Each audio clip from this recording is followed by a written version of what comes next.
What's up, y'all? LTJ Reads is here. This is Throwing Light, and if you're not throwing light, you're not acting right.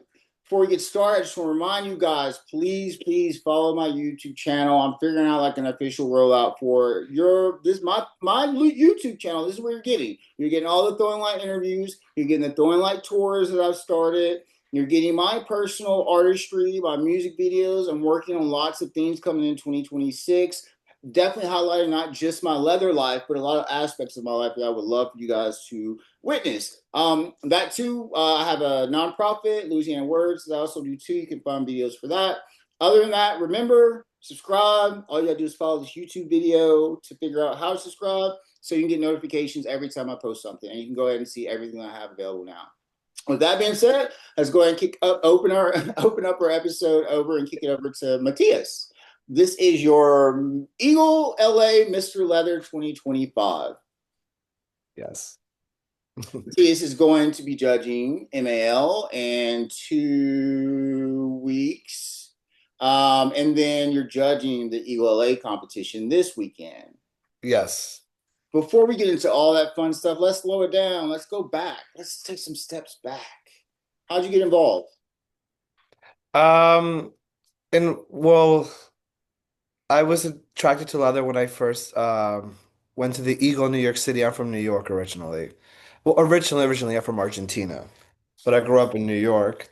And when I was 21 and I was brought to the Eagle, I was completely blown away by this world that I didn't even know existed. Before that, the only bars I've ever been to were just, they weren't really bars, they were just clubs.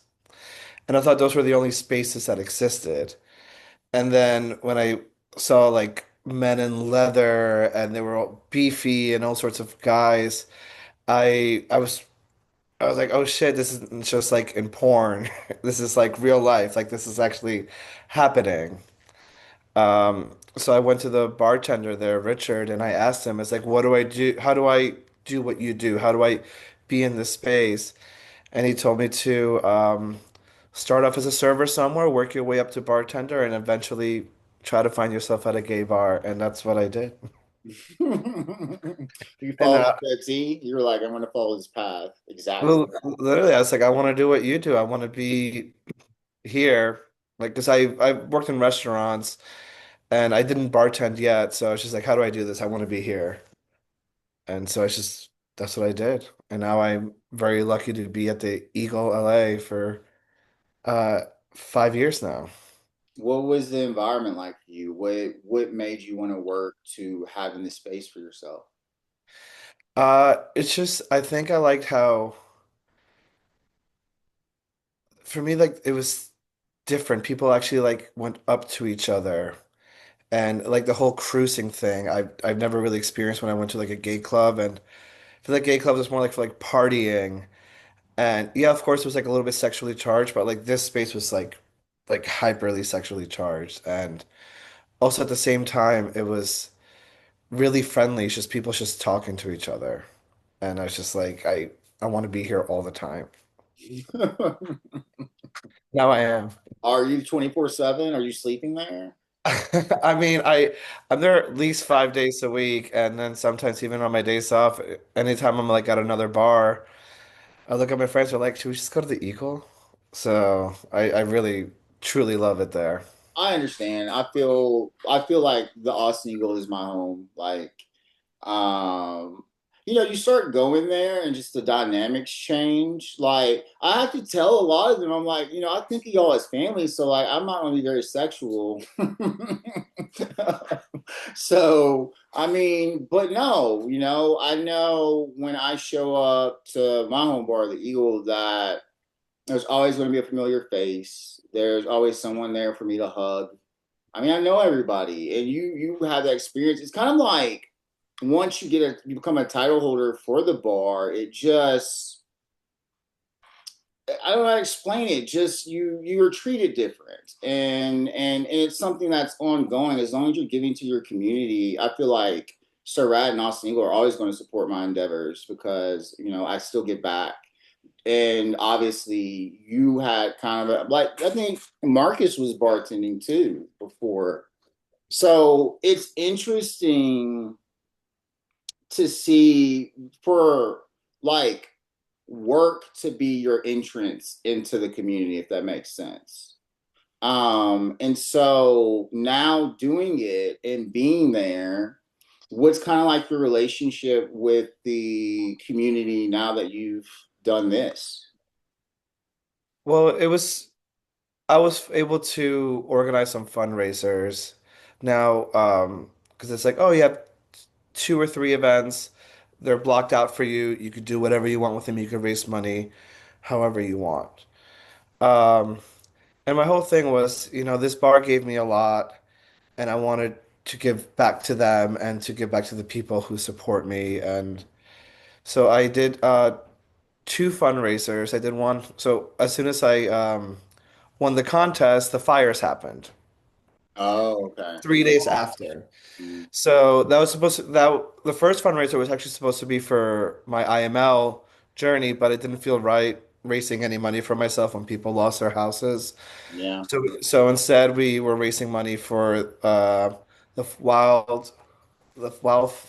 Fire Foundation, something like that. Yeah, I And remember. then and then the second fundraiser I did was for the Trans Wellness Center here in LA.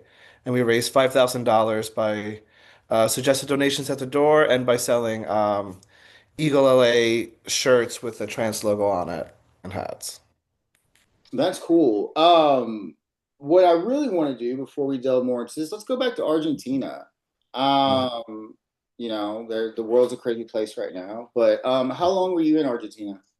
So I was there till I was 7 years old. Okay. Do you remember So any of these specific about your experience there? so I was very and because of immigration issues, I haven't been able to go back. Um, so I was there for a very short time. I remember it,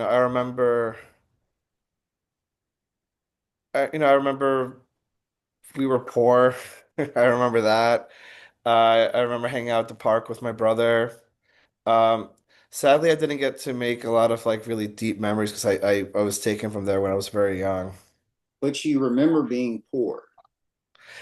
Yeah, because my because what I've always been with my family. Um, that's why we left Argentina. Uh, and it's something that my connection with Argentina is something that I incorporated with my IML journey, just because I feel a disconnect. I left there when I was 7 years old. I get taken to America. I know very few Argentinians, and my parents, they were, typical like immigrants, like just working all the time. So I didn't really get a chance to bond as much with them and just get to know my culture very well. Was that So while you even were though, in New York? what's that? That was when you were in New York? Yeah, yeah. When we grew up on Long Island, and it's weird, being an immigrant and not even being able to go back to Argentina, but like just not knowing much about it or the culture. Um, and I can't even go home if I want to. I mean, I don't know how specific questions or how deeper I can dig into that, but are you trying to connect with it? Are you trying to connect with Uh, Argentina? yes, so I am friends with a bunch of because of the internet. Thank God for the internet. I befriended a bunch of leather men in Argentina. Uh, so that was like really cool, and we got to like connect, and they were supporting me and posting me on their Instagram stories from Argentina while I was competing in IML. That's great. So like that meant like so much to me that like, I feel this disconnect, but there's still people there from my home country like rooting for me. And they're leather men like me. That's awesome. Yeah. So being here, how do you, besides actually physically literal connection, I'm talking about connecting spiritually with where you're from. How did you incorporate that into your leather life? Well, one of my more popular outfits that I got a lot of questions on for IML was Adrian from Rough Trade. He made me a leather soccer outfit in the Argentinian colors.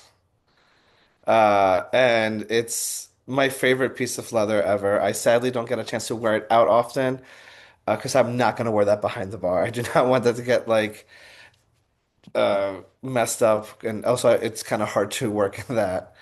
Um, and that is you know, my parents were huge soccer fans, and anytime anyone thinks about Argentina, they think of like the food and soccer.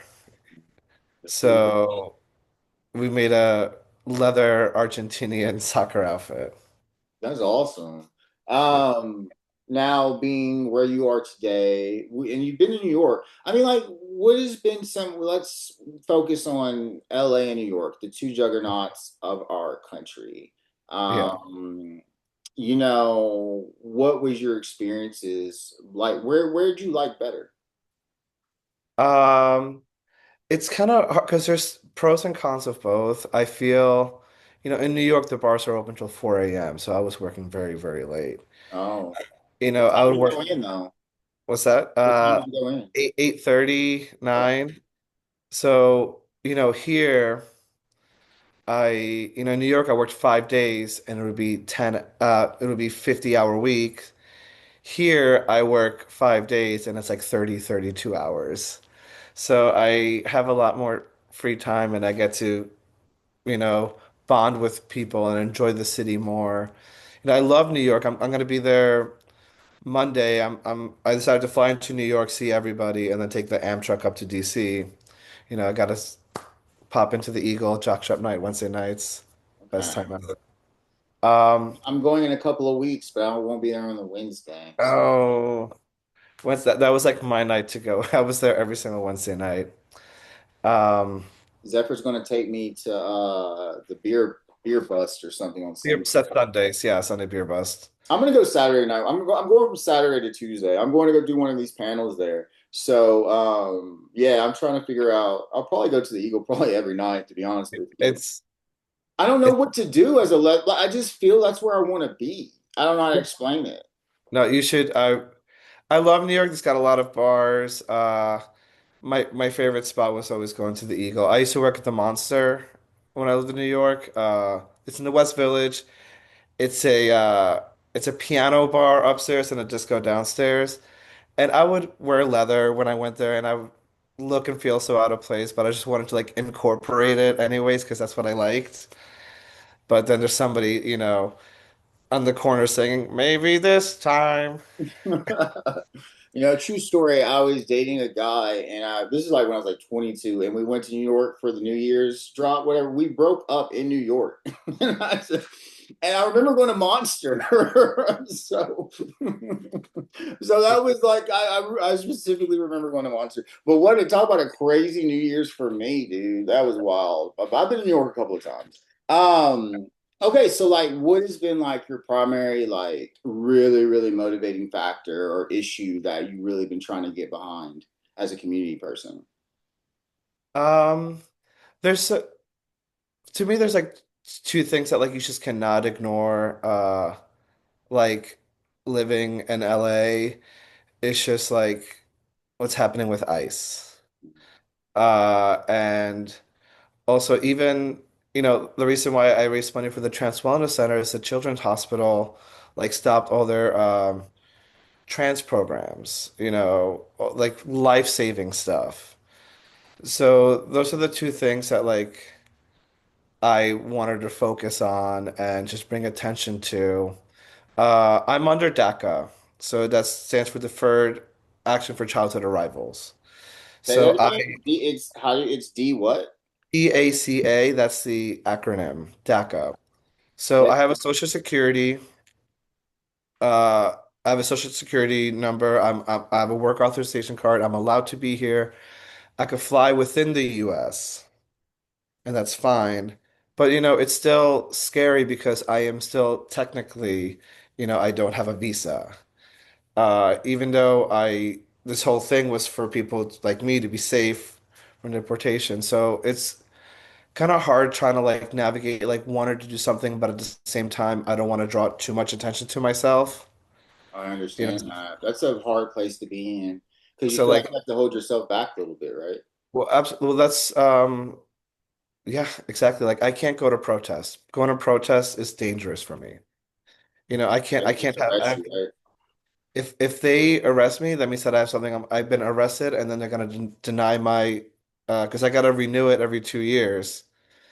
And if I renew it, and if they ask me if I've been arrested, they're probably and if you get denied once, that's it. You know.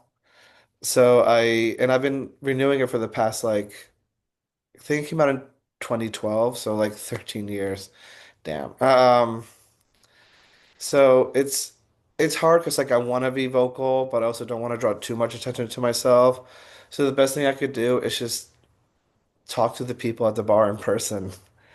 You know, So have, you can't travel outside the United States. I can't leave the US. I mean, I can leave, I just can't come back. That's where it gets tricky.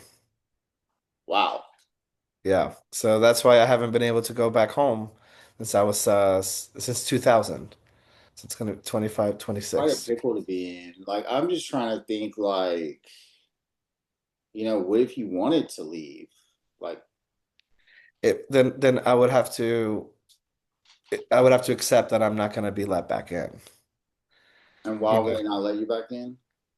because I'm not supposed to be traveling outside. They want to make sure that like I don't know, like that I don't go somewhere and commit a crime or bring it back here. I don't know. This is quite a question that I want to ask you, but let's hypothetically say that someone leaves and can't come back. What happens? Where would you go? I would probably, Would you have to go back to Argentina? I mean, yeah, I would go to Argentina.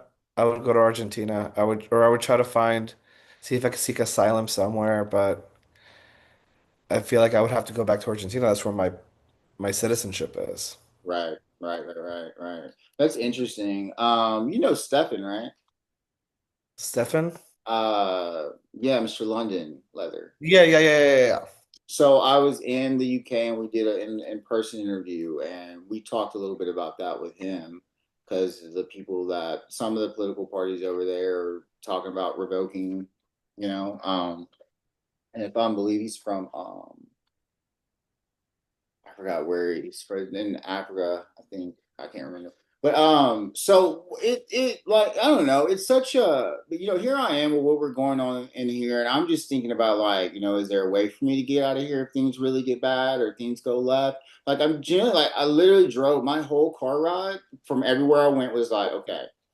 Do you want to go to Canada? Can you get to Canada? You have student loans. Are they going to keep you here for this? Like, I'm trying to, you know what I'm saying? Like, I'm like, Yeah.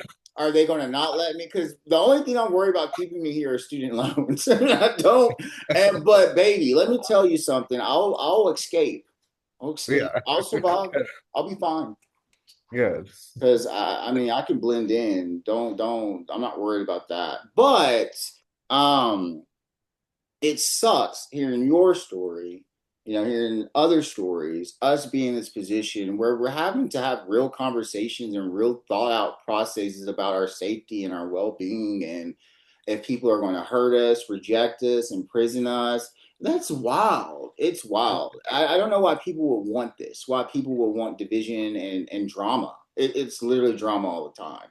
And stress inducing, it messes with our mental health. Like I generally am like, do I need to go to my therapist just for politics? Because like it's unfortunate, but it sucks because so many good innocent people are going to be the casualties of this.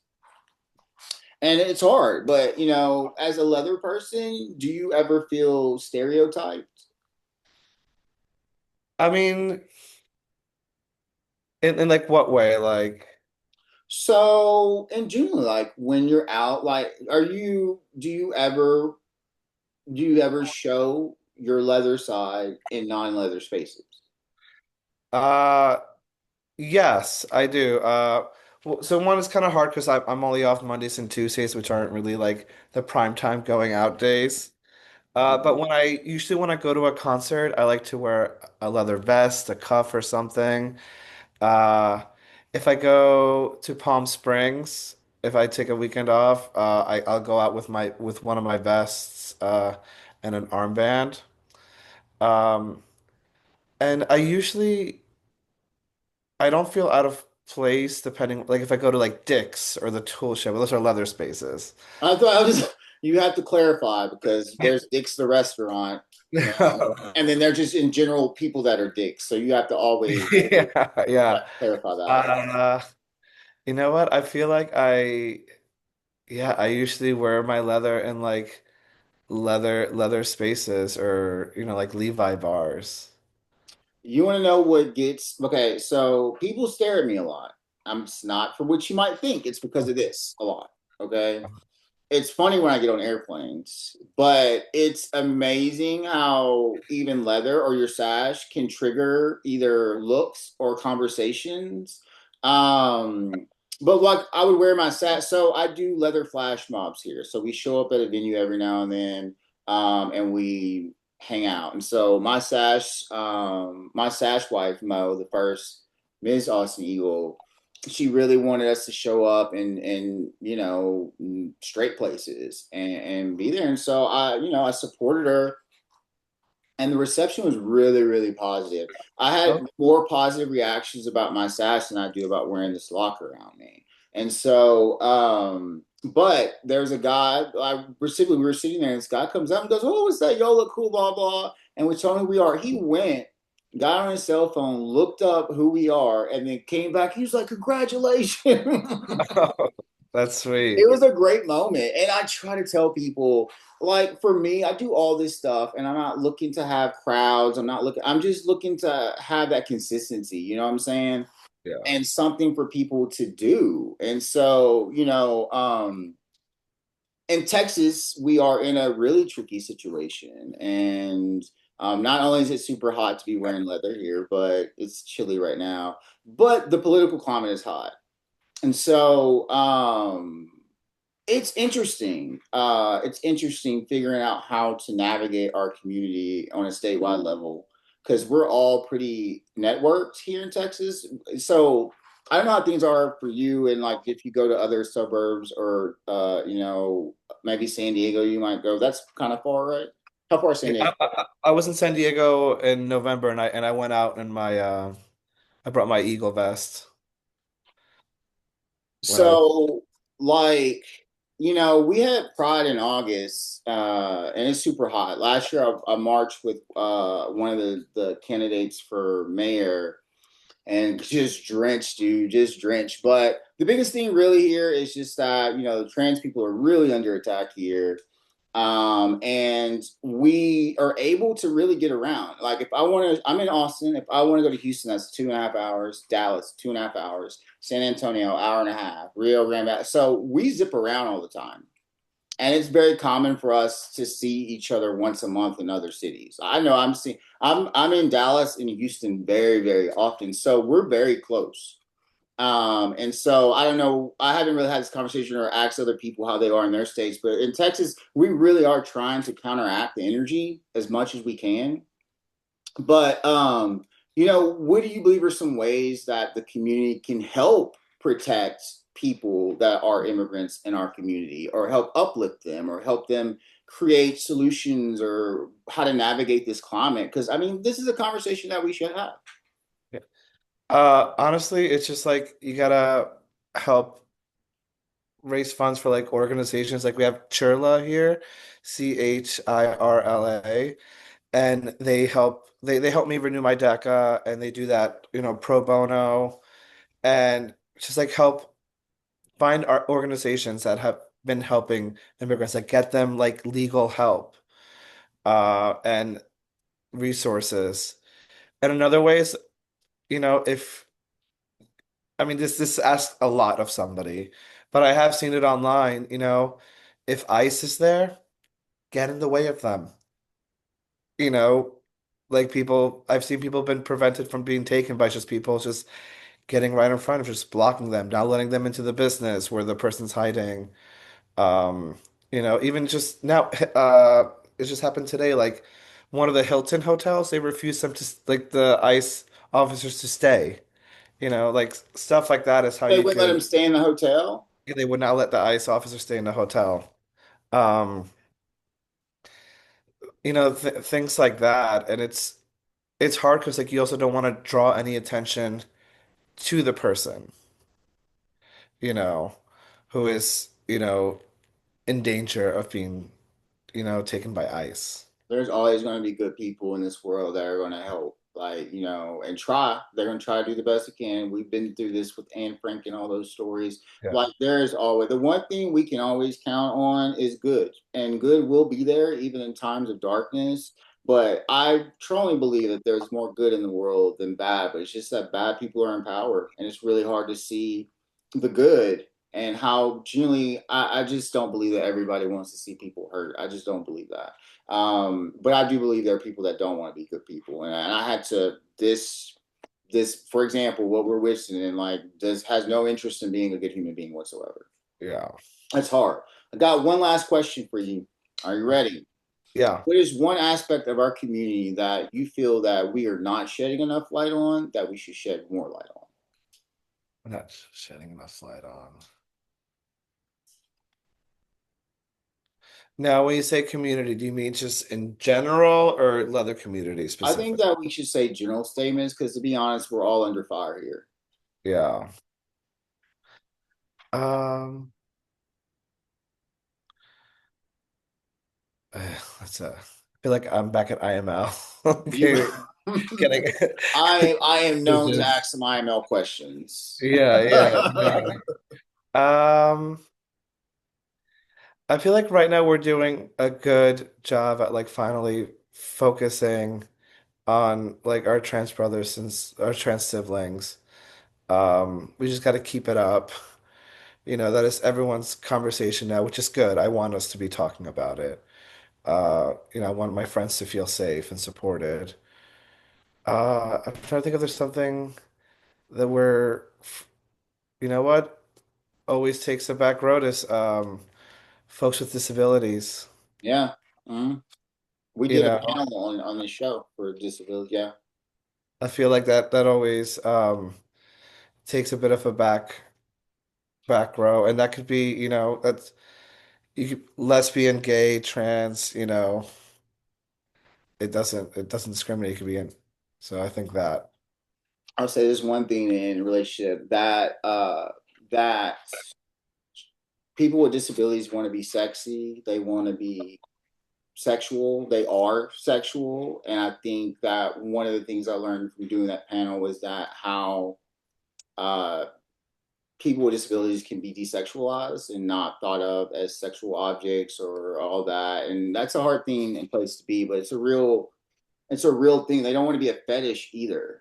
I was kind of mentioning that's one big thing. Like it's like they don't want to be fetishized, but everybody wants, you know, to be touched and have fun and be out with their friends. Right. Right. And so I don't think we should look at anyone as any different than being a human being. So I think we can do a lot more work with that. I would say in that area, that definitely doing this show and being in the community and traveling all around, there's not a lot being done.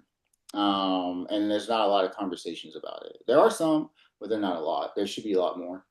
Yeah. And making spaces, handicap accessible and things like that. That's a big one. There's a lot of stairs in some of these places. Yeah, And another thing is just I feel like we should just take a back seat and just listen, let them talk. It's like and just amplify their voices. I don't want to speak for anybody. I want them to be able to share their own story. you're right.